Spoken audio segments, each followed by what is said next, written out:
여러분, 연말과 연초에 회식 많이 하실 텐데요. 이때 빠질 수 없는 게 바로 술이죠. 예전에 술자리 가기 전에 선배들이 그러시더라고요. 술 마신 후에 초코우유를 먹으면 빠르게 해장이 된다는 거예요. 여러분도 그런 경험이 있으신가요? 요새는 약국 가서 숙취해소제를 찾기도 하지만 대부분은 음식으로 해장을 하는 문화가 보편적입니다. 해장국을 먹기도 하고 때로는 햄버거로 해장을 하기도 합니다. 하지만 이에 큰 과학적인 근거는 없었죠. 마치 구전설화처럼 전해져 내려오는 게 대다수였습니다. 그러다 1990년대 초반에 컨디션이라는 음료가 나옵니다. 국내에서 처음으로 숙취 해소를 전면에 내건 식품이었어요. 가공식품으로 숙취 해소를 내세운 건 사실상 이 제품이 처음이었습니다. 이후 후속 제품들이 등장하면서 숙취 해소 제품군은 하나의 시장을 형성하게 되죠. 그런데 과연 이 숙취 해소 제품들은 정말 효과가 있을까요? 아니면 그냥 해장되는 것 같은 느낌을 주는 것 뿐일까요? 오늘의 알쓸식잡은 이 질문에 대답해 봅니다.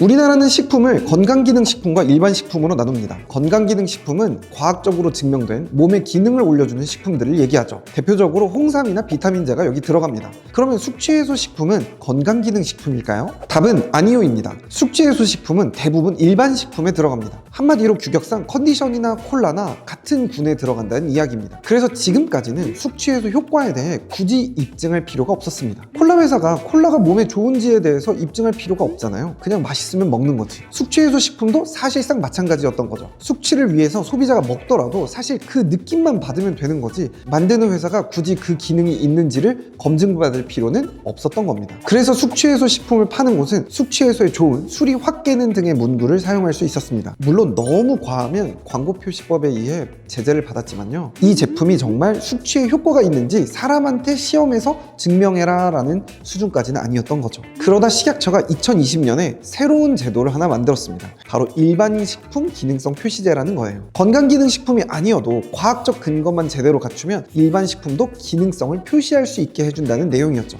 대신에 이 기능에 대한 실증을 요구했습니다. 즉, 인체 적용 시험을 직접 하거나 아니면 체계적으로 기존 논문들을 정리해서 효과성을 검증해서 제출하라는 거죠. 이 제품을 먹으면 진짜 효과가 있다는 걸 과학적으로 보여달라는 겁니다. 그러니까 그냥 마케팅만으로 숙취해소 음료를 팔던 업체에게는 발등에 불이 떨어진 거고요. 정말 기능이 있는 제품에게는 공식적으로 제품의 효능을 어필할 수 있는 기회가 생긴 거죠. 기업들에게는 5년의 시간이 주어졌습니다. 그리고 그 시한이 25년 1월이었습니다. 준비하지 못하거나 떨어지면 2025년부터는 숙취해소 같은 표현을 아예 못 쓰게 되는 거죠. 그럼 결과는 어땠을까요? 2025년 상반기에 식약처가 발표한 심사 결과를 보면 46개 회사에서 89개 제품의 실증 자료를 냈습니다. 그리고 그 중에서 80개, 대략 90%가량의 제품이 통과됐어요. 상쾌한, 컨디션, 레디큐, 깨수강, 광동, 헛개파워, 우리가 편의점에서 자주 보던 주요 브랜드들은 대부분 심사에 통과했습니다. 인체시험 결과나 신뢰도 높은 문헌을 근거로 해서 식약처로부터 과학적 근거를 인정받은 셈이죠. 그럼 나머지 9개 제품은 어떻게 됐을까요? 생각보다 여기에 유명한 제품도 포함돼서 화제가 되었었는데요. 물론 당장 못 파는 건 아닙니다. 계도기간이 존재하기 때문이죠. 이 계도기간 동안 자료를 보완하여 재도전해야 합니다. 하지만 만약 이후에도 인정을 못 받게 되면 숙취해소라는 단어를 포장해서 빼야 할 뿐만 아니라 이를 연상시키는 용어는 더 이상 쓸 수 없게 됩니다. 식약처가 실증제를 요구한 것에는 여러 가지 이유가 있겠지만 가장 큰 이유는 시장이 계속 성장하고 있기 때문입니다. 닐슨 리서치를 보면 오프라인 기준으로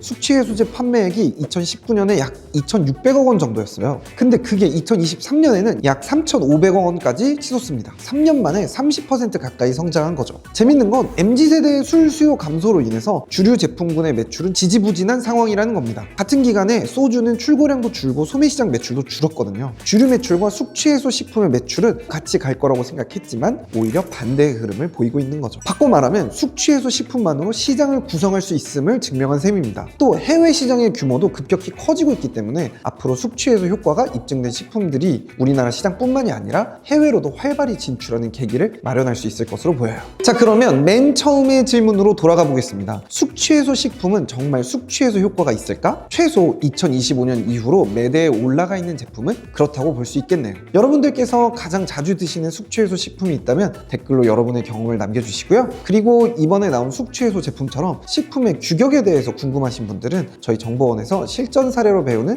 식품 건강식품 기준 및 규격이라는 강의를 들어보시기 바랍니다. 짧은 시간 동안 아마 많은 걸 가져가실 수 있으실 거예요. 그러면 저희는 다음 알쓸식잡에서 뵙도록 하겠습니다. 저희 이야기가 도움이 되셨다면 좋아요, 구독, 알림 설정을 눌러주시면 감사하겠습니다.